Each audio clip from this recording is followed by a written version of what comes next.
ಪ್ರಜಾಪ್ರಭುತ್ವದಲ್ಲಿ ಪ್ರತಿಭಟನೆ ನಡೆಸಲು ಎಲ್ಲರಿಗೂ ಅಧಿಕಾರವಿದೆ. ಪಾದಯಾತ್ರೆಗೆ ನಮ್ಮ ವಿರೋಧ ಇಲ್ಲ ಎಂದು ಮುಖ್ಯಮಂತ್ರಿ ಡಿಕೆ ಶಿವಕುಮಾರ್ ಹೇಳಿದ್ದಾರೆ.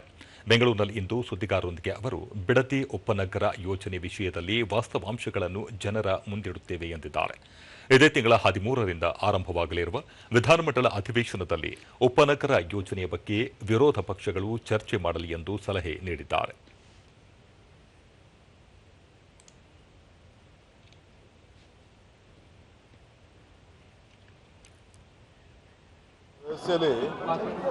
ಎಲ್ಲರಿಗೂ ಪ್ರತಿಭಟನೆ ಪಾದಯಾತ್ರೆ ಮಾಡೋಂಥ ಹಕ್ಕಿದೆ.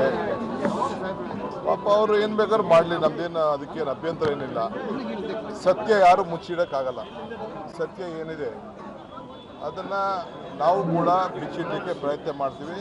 ಬರಲಿ, ಅಸೆಂಬ್ಲಿಲಿ ಚರ್ಚೆ ಮಾಡಲಿ, ಪಾದಯಾತ್ರೆ ಮಾಡಲಿ, ಪ್ರತಿಭಟನೆ ಮಾಡಲಿ, ಯಾರಿಗೂ ಬಲವಂತ ಇಲ್ಲ. ಅಸೆಂಬ್ಲಿಲೂ ಮಾತಾಡಲಿ, ಅಸೆಂಬ್ಲಿಲೂ ಏನು ಉತ್ತರ ಕೊಡಬೇಕು ಮಾಡ್ತೀವಿ. ಏನೇನು ಕಂಪ್ಲೇಂಟ್ ಎಲ್ಲೆಲ್ಲಿ ಕೊಡಬೇಕು ಎಲ್ಲ ಕೊಡಲಿ. ಅವಕ್ಕೆಲ್ಲ ಯಾವ ಸಂದರ್ಭದಲ್ಲಿ ಏನು ಉತ್ತರ ಕೊಡಬೇಕೋ ಕಾನೂನು ಕೊಡ್ತೀವಿ.